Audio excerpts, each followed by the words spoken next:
विज्ञान कक्षा 7 इकाई 7 जंतुओं में पोषण। 1 word answer questions and very short answer questions topic wise। पोषण की सामान्य परिभाषा व आवश्यकता। जीव द्वारा भोजन ग्रहण करने और पचाने की प्रक्रिया को क्या कहते हैं? पोषण। पोषण प्रक्रिया में कौन सी 2 क्रियाएं सम्मिलित हैं? अंतःग्रहण, पाचन। वृद्धि एवं गतिशीलता बनाए रखने हेतु जीवों को किसकी आवश्यकता होती है? पोषक तत्वों की। लगातार काम, पढ़ाई या खेल के बाद थकावट किसकी कमी से होती है? ऊर्जा। ऊर्जा की कमी को पूरा करने के लिए हमें क्या करना पड़ता है? भोजन। सभी प्राणियों में भोजन को किस रूप में परिवर्तित किया जाता है? सरल। पचे भोजन से किसका उत्पादन होता है? ऊर्जा। भोजन के घटक एवं स्रोत। कार्बोहाइड्रेट से हमें क्या प्राप्त होता है? ऊर्जा। प्रोटीन से हमें क्या प्राप्त होता है? शरीर की वृद्धि एवं ऊतक मरम्मत। वसा से हमें क्या प्राप्त होता है? ऊर्जा का भंडारण। विटामिन से हमें क्या प्राप्त होता है? रोग प्रतिरोधक क्षमता एवं शरीर क्रियाओं का संतुलन। खनिज लवण से हमें क्या प्राप्त होता है? हड्डियों और दांतों की मजबूती तथा शरीर क्रियाओं का नियंत्रण। जल से हमें क्या प्राप्त होता है? पोषक तत्वों का परिवहन एवं शरीर का ताप नियंत्रण। रेशे से हमें क्या लाभ मिलता है? पाचन में सहूलियत एवं मल निष्कासन। रोटी और चावल से हमें कौन सा पोषक तत्व मिलता है? कार्बोहाइड्रेट। दाल से हमें कौन सा पोषक तत्व प्राप्त होता है? प्रोटीन। घी से हमें कौन सा पोषक तत्व प्राप्त होता है? वसा। फल और सब्जियों से हमें कौन से पोषक तत्व अधिक मात्रा में मिलते हैं? विटामिन एवं खनिज लवण। पाचन की आवश्यकता। जटिल भोजन को सरल एवं घुलनशील पदार्थों में बदलने की प्रक्रिया क्या कहलाती है? पाचन। भोजन को ग्रहण करने की प्रक्रिया को क्या कहते हैं? अंतःग्रहण। जटिल एवं अघुलनशील खाद्य पदार्थों को पचाने योग्य बनाने की प्रक्रिया क्या है? पाचन। भोजन अंतःग्रहण की विधियां। मानव सहित विकसित जंतुओं में भोजन का अंतःग्रहण किससे होता है? मुख। मक्खी, मधुमक्खी और तितली में भोजन ग्रहण करने हेतु कौन सी विशेष संरचना होती है? नलिका। क्योंकि इन कीटों के मुखांग विशेष रूप से सुंडनुमा नलिका जैसी बने होते हैं, जिनकी मदद से वे फूलों का रस मधु चूसते हैं। चींटी भोजन ग्रहण करने के लिए किस अंग का उपयोग करती है? मुखांग। सरीसृपों में अंतःग्रहण। वे जंतु जो पेट या पंजों के बल रेंग कर चलते हैं और जिनकी त्वचा पर शुष्क शल्क स्केल्स होते हैं, उन्हें क्या कहते हैं? सरीसृप। सरीसृपों के प्रमुख लक्षण क्या हैं? शरीर पर सूखी व शल्कदार त्वचा होती है। अधिकतर अंडे देकर प्रजनन करते हैं। ये रेंग कर चलते हैं। ये शीत रक्ती कोल्ड ब्लडेड होते हैं। सरीसृप के उदाहरण क्या हैं? सांप, छिपकली, मगरमच्छ, घड़ियाल, कछुआ आदि। छिपकली के दांत किस प्रकार के होते हैं? मुड़े हुए। छिपकली के दांत किस गुण के होते हैं? नुकीले। सरीसृप भोजन को किस प्रकार निगलते हैं? बिना चबाए पूरा। स्तनधारियों में अंतःग्रहण। स्तनधारी मैमल्स की परिभाषा। वे जंतु जिन्हें अपने बच्चों को स्तनग्रंथियों से दूध पिलाने की क्षमता होती है, उन्हें स्तनधारी कहते हैं। स्तनधारियों के उदाहरण: मनुष्य, गाय, भैंस, कुत्ता, बिल्ली, शेर, हाथी, घोड़ा आदि। स्तनधारियों के मुख्य लक्षण कैरेक्टरिस्टिक्स। शरीर पर प्रायः बाल या रोम पाए जाते हैं। फेफड़ों से श्वसन करते हैं। ये उष्ण रक्ती वार्म ब्लडेड होते हैं। अधिकांश में 4 अंग होते हैं। मादा जंतुओं में स्तन ग्रंथियां होती हैं जो बच्चों को दूध पिलाती हैं। अधिकतर जीवजनन व विपरस होते हैं, यानी बच्चे जन्म देते हैं। स्तनधारियों में भोजन का अंतःग्रहण किसके द्वारा होता है? मुख द्वारा। स्तनधारियों के दांत काटने, फाड़ने और किसके लिए अनुकूल होते हैं? काटने, फाड़ने और चबाने के लिए। पक्षियों में दांतों के स्थान पर क्या पाया जाता है? चोंच। पक्षियों की चोंच का आकार और प्रकार किसके अनुसार बदलता है?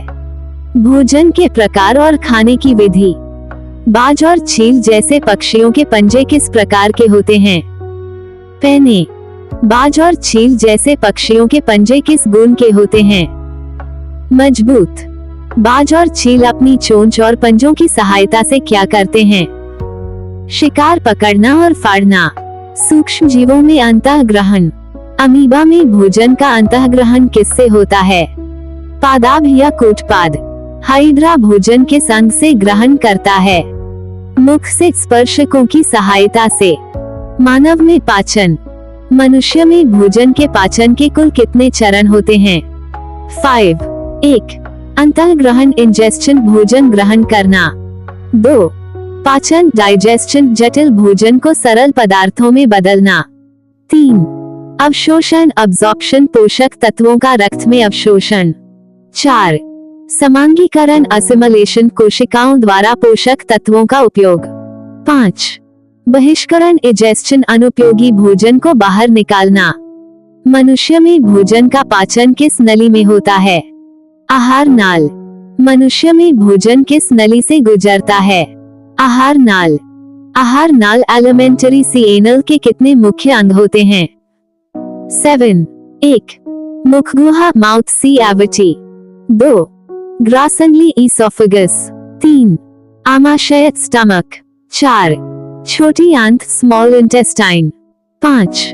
बड़ी आंत लार्ज इंटेस्टाइन। 6. मलाशय रेक्टम। 7. गुदा एनस। आहार नाल के विभिन्न भागों से क्या स्रावित होते हैं? पाचक रस। मनुष्य में कुल कितनी प्रमुख ग्रंथियां पाचक रस स्रावित करती हैं? 5.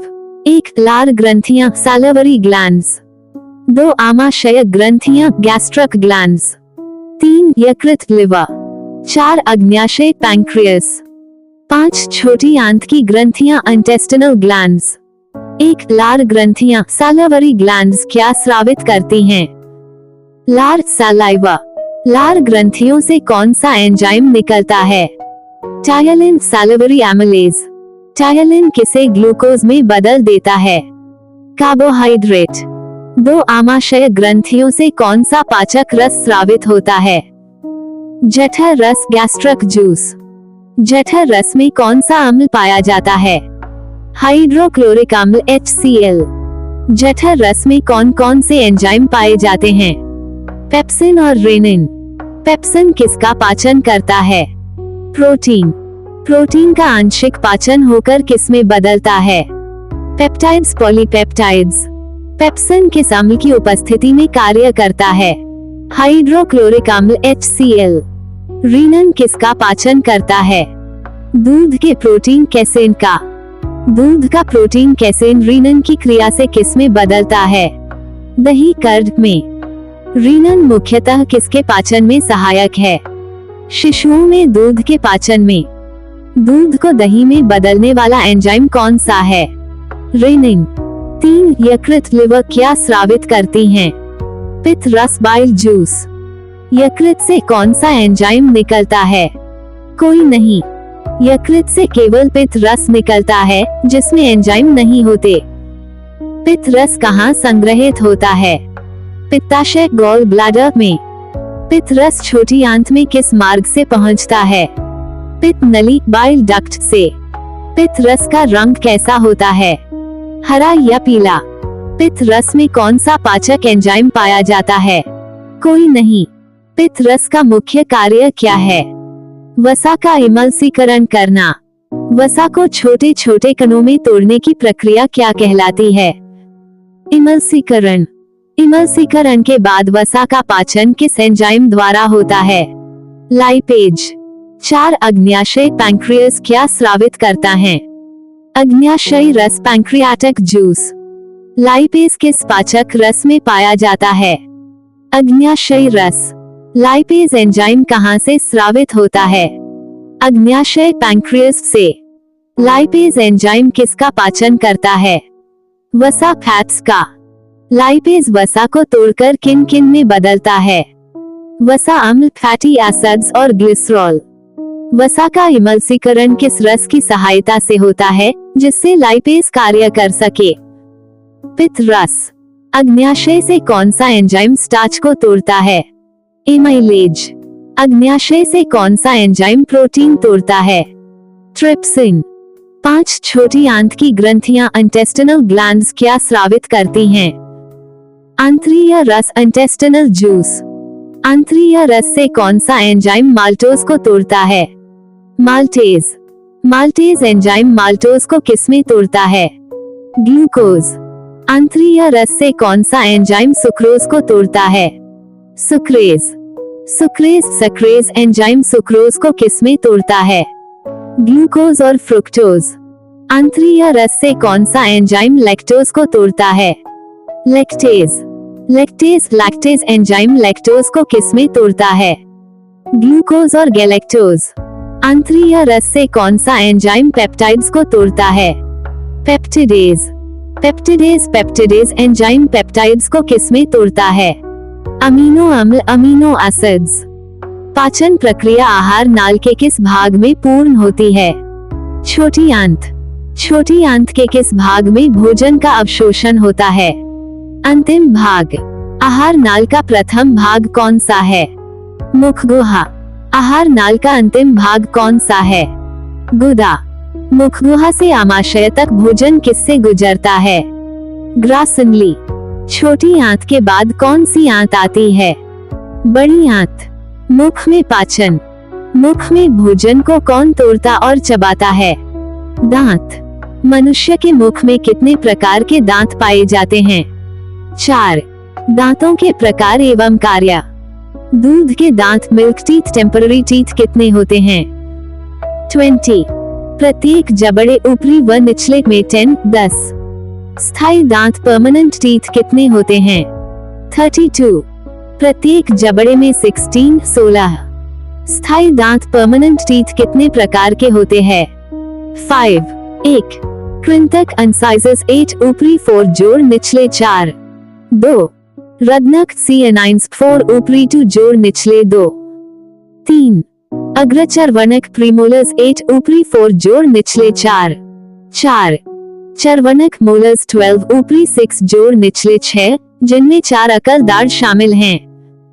काटने का कार्य कौन सा दांत करता है? कृंतक। फाड़ने का कार्य कौन सा दांत करता है? रत्नक।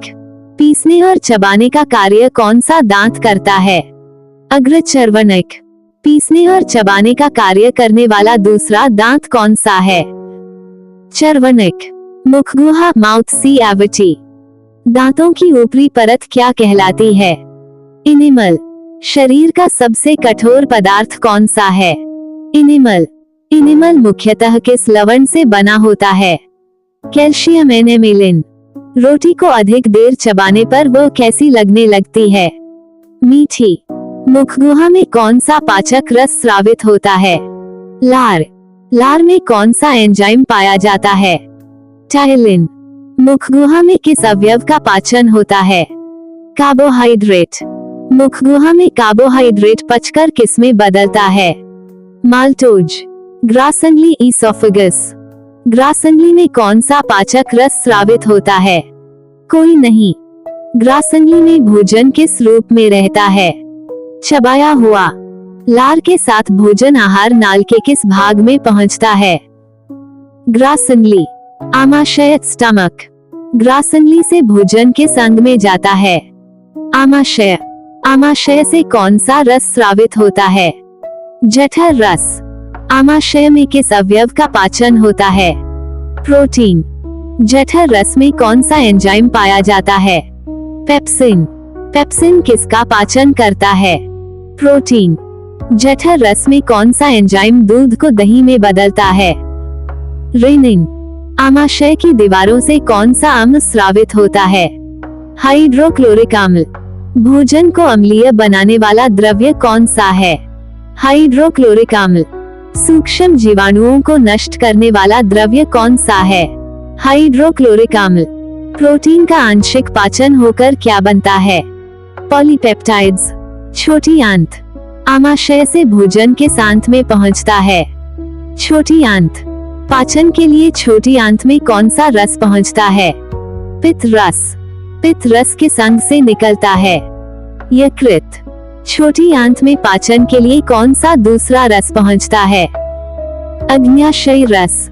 अग्न्याशयी रस किस अंग से निकलता है? अग्न्याशय। भोजन का पूर्ण पाचन आहार नाल के किस भाग में होता है? छोटी आंत। छोटी आंत में भोजन का पचा रूप किस अवस्था में होता है? तरल। छोटी आंत में कौन सा रस पहुंचता है? पित्त रस।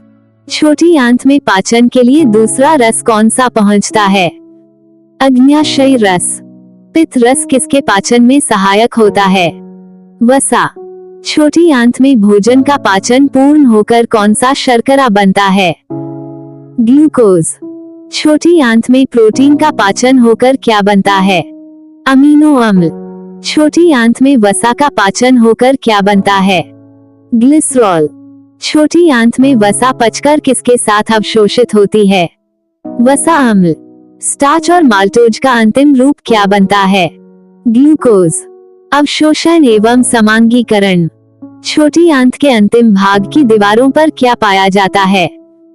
विली। भोजन के पोषक तत्वों को ग्रहण करने की प्रक्रिया क्या कहलाती है? अवशोषण।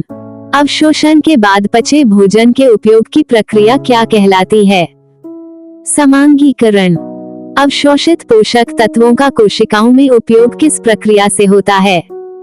समांगीकरण। बड़ी आंत। अनुपयोगी भोजन आहार नाल के किस भाग में पहुंचता है? बड़ी आंत। बड़ी आंत भोजन से किस पदार्थ का अवशोषण करती है? पानी। गुदाद्वार एनस। गुदाद्वार से किसका निष्कासन होता है? मल। मलत्याग की प्रक्रिया को क्या कहते हैं? बहिष्करण। अनुपयोगी भोजन कहाँ एकत्रित होता है? मलाशय। अनुपयोगी भोजन को बाहर निकालने की प्रक्रिया क्या कहलाती है? बहिष्करण। अपशिष्ट भोजन के निष्कासन की प्रक्रिया क्या कहलाती है? बहिष्करण। घास खाने वाले जंतुओं में पाचन। घास खाने वाले जंतु भोजन को किस प्रकार निगलते हैं? जल्दी। गाय एवं भैंस भोजन को आमाशय के किस भाग में भंडारित करते हैं? रुमेन। रुमेन में भोजन का आंशिक पाचन क्या कहलाता है? जुगाली। रोमिनेशन प्रक्रिया। पुनः मुख में लाकर चबाने की क्रिया क्या कहलाती है? रोमंथन। ऐसे जंतुओं को क्या कहते हैं? रोमिनेंट। गाय एवं भैंस जैसे जंतुओं का मुख्य भोजन क्या है? घास। घास में कौन सा पदार्थ अधिक मात्रा में पाया जाता है? सेल्यूलोज। सेल्यूलोज का पाचन किस स्थान पर होता है? अंधनाल। घास खाने वाले जंतुओं में सेल्यूलोज का पाचन कहाँ होता है? सीकम। अंधनाल का दूसरा नाम क्या है? सीकम। अंधनाल किसमें पाई जाती है? रोमिनेंट में। अंधनाल मनुष्य में पाई जाती है या नहीं? नहीं। अमीबा एवं हाइड्रा में संभरण एवं पाचन। अमीबा किस प्रकार का जंतु है? एक कोशिकीय। अमीबा कहाँ पाया जाता है? जलाशय। अमीबा की आकृति और स्थिति कैसी रहती है? परिवर्तनीय। अमीबा की कोशिका से निकलने वाली अंगुलीनुमा संरचना क्या कहलाती है?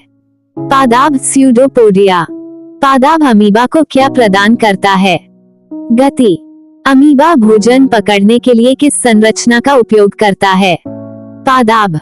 भोजन अमीबा की किस संरचना में फंस जाता है? खाद्य धानी। खाद्य धानी में क्या स्रावित होते हैं? पाचक रस। अमीबा में पचा भोजन धीरे धीरे किस प्रक्रिया द्वारा ग्रहण होता है? अवशोषण। अमीबा का अपशिष्ट भोजन किससे बाहर निकलता है? खाद्य धानी। हाइड्रा में भोजन और पाचन। हाइड्रा में भोजन ग्रहण करने के लिए कौन सी संरचना होती है? श्रृंगिका टेंटिकल्स। हाइड्रा नामक जंतु में मुख किससे घिरा होता है? स्पर्शिक। किसकी सहायता से हाइड्रा में भोजन मुख द्वारा अंदर जाता है? स्पर्शक द्वारा। हाइड्रा में भोजन किस मार्ग से भीतर जाता है? मुख। हाइड्रा में कौन सी गुहा नहीं पाई जाती है? देह गुहा। हाइड्रा में पाचन कार्य कौन सी कोशिकाएं करती हैं? विशेष पाचक कोशिकाएं डाइजेस्टिव सेल्स।